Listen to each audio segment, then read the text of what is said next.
Hi, I'm Molly Dale. We have, And I'm Sydney McPhearson. We're trying to get our video I know it going. doesn't look like we're allowed.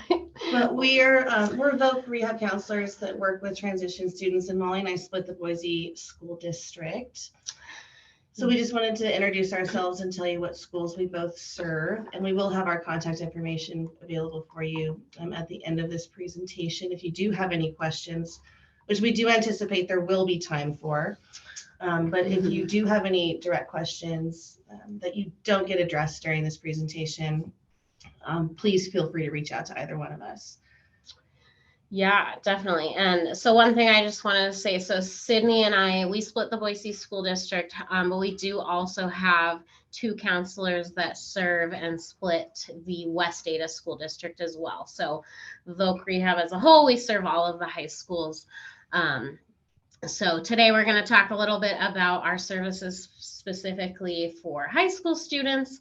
And then there is another presentation going on tonight by our area transition counselor specifically on transitioning to adult services. So we'll touch on that a little bit, but this presentation will be specifically about high school services. So I'm going to go to the next slide. So I don't know how many of you are familiar with Voc Rehab or know what we do, but vocational rehabilitation as a whole is a state agency that assists individuals with disabilities in helping them prepare for, maintain, gain and maintain employment. And so one thing we want to make sure you all know is we do work with adults as well. So we're going to be focusing more on services for high school students today, but if they're already connected with us, they can continue working with us as they transition into adulthood. But our focus for our adults is more on that long-term career piece. So figuring out what they want to do for a job, what kinds of things are going to fit their financial needs, and then what services they need to help them gain that employment and maintain it long term. And then on the next slide, Sydney will talk to you more about our pre-ET services. Yeah, so pre-ETS hasn't been around nearly as long as traditional Voc Rehab has, and it's still fairly new, and a lot of people don't even necessarily know about it. And so we just kind of wanted to give sort of a clear definition of what we mean by like pre-employment transition services. We call it pre-ETS for short because it's a mouthful to say all the time. But so this is vocational rehabilitation services that are provided to students with disabilities. And I like this quote that we have on here because one thing about Voc Rehab for both traditional cases, but what we really want to transfer into working with students is that we really do try and make great effort to provide individualized services, even for, like our young students, because everyone, like it says, learns differently, and we really attempt to get in touch with learning styles that are present in academic settings, because we feel as people grow up and mature, like the same strengths that they have or same challenges that they encounter are things that will likely be encountered in a workplace setting as well. So just getting that one-on-one time with us in the educational setting is something that can build some transferable skills into some more services that we'll talk about in a little bit, like self-advocacy and understanding your needs and things like that now while you're in school. So that's sort of in a nutshell, just kind of an umbrella idea of what the point of pre-employment transition services is. And we will definitely get more into the specifics of our services. So perfect. Yeah, next slide. Great. So eligibility, like who can participate in pre-ETS Voc Rehab programs? We work with students as young as 14 and up to the age of 21.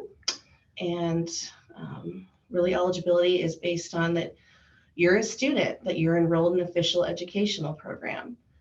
That can be, a ninth grader, high school, if you go into a transition program after high school, an 18 to 21 program.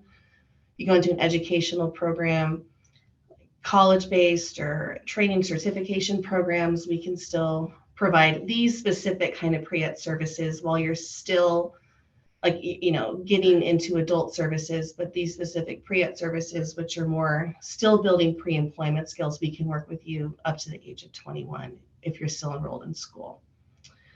As far as what that looks like, with having a disability, we get engaged with students that are on kind of like formal plans like an IEP or 504s as well, which not everyone knows. Or you can just be a student that has a disability, or like this last blurb here says, if you have something along the lines of like mental health, or you're seeing a specialized credentialed provider for treatment of some sort, that is enough for us to find you eligible to work with us. So we can help get that documentation, help through that process for you to be eligible to work with us. But we really just want people to know that our services are available to any student that encounters challenges due to a disability. Next slide, please. So here is just an overview of our 5 services that we can provide. We will talk about these definitely more in detail and kind of flesh them out. So the work-based learning experiences are experiences where students actually get tangible, hands-on, real world jobs. They can be supported through job coaches. They can be supported through employers that understand they're hiring students that might not have a lot of experience. And then job exploration counseling, we work a lot on really getting in touch with what are your future goals? And let's explore that in the sense of what is it going to take to achieve reaching that goal? What kind of education will you need after high school? What kind of training? What kind of job experience will you need, or skills to transition into that type of job? But also, let's explore that now and get you some of this experience so you can see if, oh, maybe that's actually not a good fit for me, or maybe this is actually something I really, really have a passion for and really want to continue to pursue. And then the counseling on enrollment opportunities is for, let's look into what kind of training might go into your long-term goals. We have some programs that allow students to really get some real life experience with what college would be like, what getting access to accommodations in college would be like, and we'll talk about that a little bit more. Then we have workplace readiness training, and that's kind of encompassing what entails being an employee. A lot of soft skills, a lot of how to apply for a job, how to interview for a job, and just some things with financial literacy, those types of things. And then instruction and self-advocacy is a big one. I think anyone and everyone can benefit from this. It's like, how do I get in touch with what my needs are? How do I know how to ask for accommodations? How do I learn how to communicate about myself? It's not always easy to talk about oneself. And so we help students kind of gain confidence and just even learn kind of good language to use around communicating about how they do learn best, how they do succeed best, what challenges they do encounter, and things along those lines. So we'll get into these here right now. Yeah, so that was kind of a brief overview of all the services. So the first one that Sydney talked about was work-based learning experiences. This is probably one of our biggest areas that we do, as far as, because our whole goal is to get students work skills and help them be successful in a work environment. And so work-based learning experiences, we have different ones, really depending on the student's level of independence, how much support they might need on the job, as well as how much work experience they already have. So this takes place either in school, so especially for our 18 to 21 program, we partner with them and we're able to do work-based learning experiences during the school day. But for other students, oftentimes it's after school or on the weekends. They typically get paid for their work that they do. We do summer work programs. So a lot of our programs take place over summer just because that's when the students are typically available. But we do have a specific summer work program that we do through another agency that provides job coaching support. So that's a good fit for students who need a little bit of support on the job site, or maybe they've never worked before and aren't sure how independent they'll be on the job. So we'll talk a little bit more about those in a second. But what also falls under work-based learning experiences is like informational interviews, job shadows. That's a really good way to help a student learn more about a job. I think one of the best ways to help them understand if it's something that they really want to do is for them to talk to somebody who does the job. That can be really helpful, and that's something that we can help facilitate and set up. Work site tours, so going there and seeing what that environment might look like, because we find a lot of times, sometimes students think a job might sound interesting, but when we really talk about it more, they may not understand the ins and outs of that and what that actually looks like to be employed in that job. So that's something that we really talk with them a lot about and try to develop experiences where either they can go do an informational interview, or maybe even depending on the type of job, do an actual work experience there. So if you go to the next slide, it talks a little bit about our 150-hour. So this is just an example of one of the services that we provide. So this is something for students who are a little bit more independent. Maybe they have a little bit of work experience, or maybe they are just independent to the point where they're not going to need job coaching supports. But we find employers in the community that understand our program, and the students that we're working with, they understand that there's students who might need a little bit more help with training, and they don't have a lot of work experience. So we try to find supportive employers, and we help with reimbursing the wages for the employer up to 150 hours. So that's a big incentive for the employers to hire a student that doesn't have much work experience. So this is a cool program for the student as far as kind of getting their foot in the door somewhere, and getting paid for work that they do. And we don't have a slide on it, but I did want to mention we do have another sort of a similar program, but it's called our 60-hour CRP work experience. And that's for students who would benefit from having some supports on the job. So just so that you all know, we do have lots of different programs, just depending on the level of support or the level of independence that the student has. These are just kind of some examples that we wanted to highlight. But go on to the next slide. And so with job exploration counseling, this is really kind of the foundational place that we typically start when we have our first conversation with the student. It's like, what are you interested in? What do you want to do? And then getting this kind of information from them allows us to take these next steps, and like sending in these referrals of the programs Molly just described for these types of work experiences, so they can further explore it and just get some real experience under their belt behind it. And so a lot of this is just the one-on-one counseling, meeting with us and discussing what their interests are. And then we give them information about how prevalent are these jobs, here in Idaho, or if you really want to live someplace else in the future, something, what does it look like to have this kind of job? What does it take to get this kind of job? How much money will you realistically make? Like, will that work for you and your goals?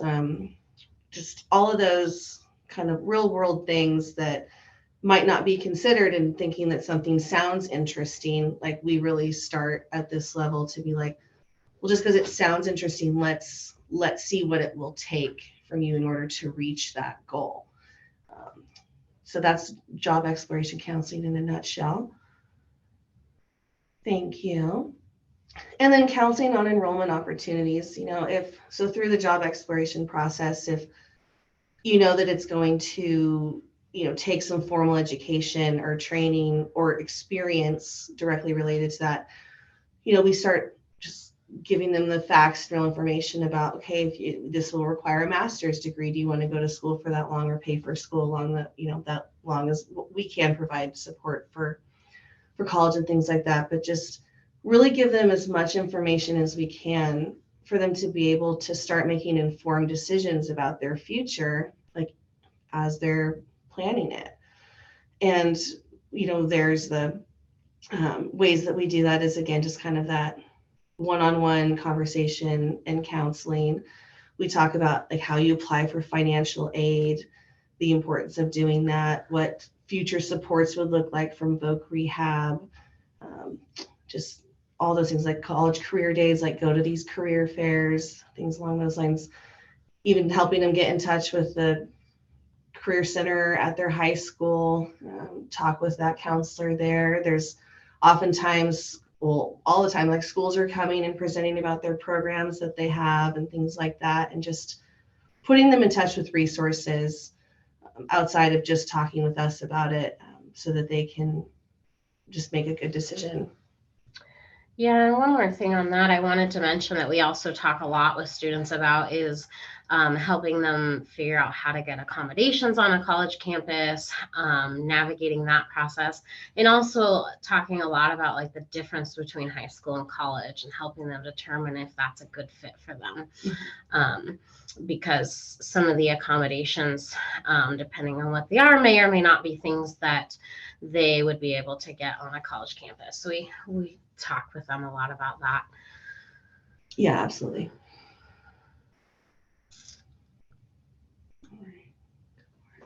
Okay, so workplace readiness training is another one of the 5 pre-ed services.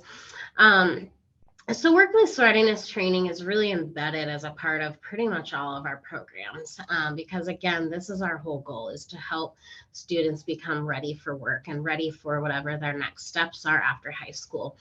So there's a lot of things that fall under this, but really all of those things that it takes to be able to get a job. So developing a resume, if cover letters needed, helping them with interview preparation. Sometimes we do like mock interviews and things like that with them. Talking about employer expectations, what sorts of things to expect on a job, what sorts of things are appropriate to do and say on a job, workplace communication. So a lot of those soft skills that go with having a job, how to appropriately communicate in the workplace, and also helping, if they do have a job, helping them work through how to be successful in that job, what sorts of, as problems arise, what sorts of things we can help them with. So financial literacy falls under this. So once having a job, once students start to make money, helping them learn what that means and how to be smart with your money and how to manage that, budgeting, those sorts of things. And then social and independent living skills. So that really just kind of goes with gaining independence as they get a job and start getting work experience. Our goal is for them to become as independent as possible. And so work is a big part of that. And sometimes students don't have a lot of experience outside of like the home and the school setting. And so getting into the workforce sometimes brings about new challenges and things they haven't experienced before. So those are things that we're a resource to help them kind of work through. And then self-advocacy. So this is the last of the 5. And Sydney kind of touched on self-advocacy, but this is another one that is really kind of a part of just everything that we do as we talk with students. It's not always necessarily like, okay, we're going to sit down and talk about self-advocacy today. I mean, sometimes we do like specific presentations on that, but a lot of times it's more of just an organic conversation of things that come up, and helping students, when they've had difficulties in the workplace or in school, like helping them understand like how to communicate their difficulties, helping them understand like if they're on an IEP, why they're on an IEP, and what sorts of challenges they have, because those are things that might cause challenges in the workplace. So being able to talk about those things and communicate with others what their needs are.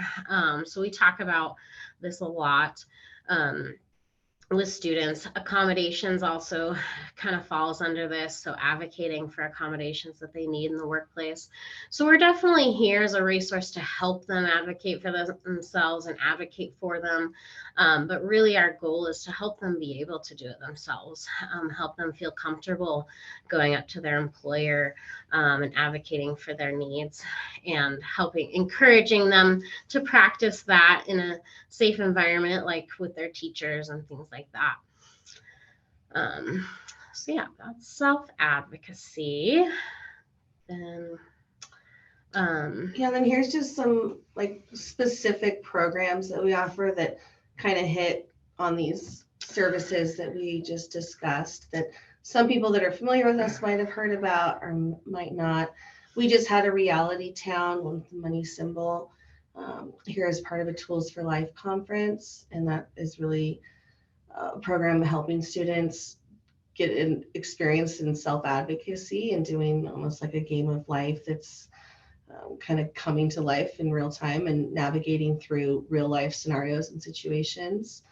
Then we have programs like Work of Art, where we want to get in touch with students that, have different abilities, capabilities, and interests. So that one is a really great program for students to work collaboratively and socially with peers and do a really unique project. Then there's the BSU, U of I, and ISU summer programs where it's not work related, but it's more of the post-secondary enrollment aspect of things and work readiness training, getting a real life college experience. And what Molly touched on in that part of it is helping students really understand the difference between what high school and college will feel like and be like, and how to help set them up for success in a college setting, with being able to know where to go and who to talk to about accommodations if they would need them. Just kind of explore if going away to college would be a good option for them at this moment in time. Like if they're getting ready to graduate, those programs are for students where that's like within a year or so of school, usually are juniors, or students that are getting ready to leave a transition program. So just to highlight a few, but we do have lots of specialized programs, essentially, is what we just want to highlight here. Yeah, so this isn't a comprehensive list. This is just some examples of some of the things we do. And also just kind of want to mention that that's part of what we figure out as we talk with students. We figure out what their interests are and kind of where they're at. And then we help identify like what programs might be of interest to them, might be a good fit for them. Depending on what's available. We have different new programs coming out all the time. So just kind of depends on what's going on at that time. I think the next slide is just our contact information. So that's our information if you're interested in learning more.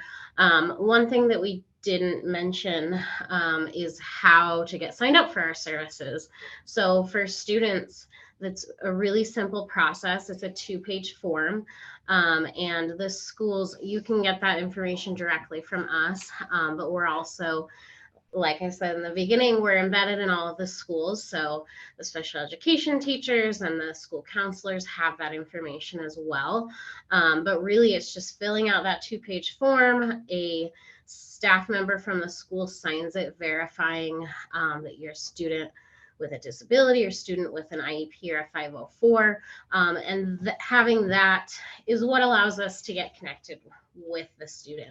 And then from there, it's really individualized, kind of depending on what they need from there. We meet with the student and talk to them more about it. So it is a pretty easy process to get started. And definitely, if anybody has questions, they can reach out to us after this presentation. That's the end of the presentation.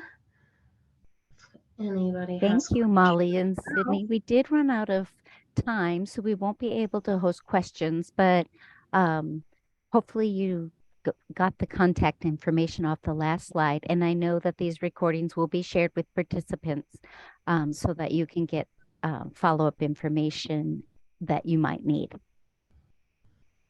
Great. Well, thank you very much, Camille, for managing our session, and everyone that attended. We really appreciate your time. Thanks, everyone. Please reach out with questions. We'd love to answer them for you.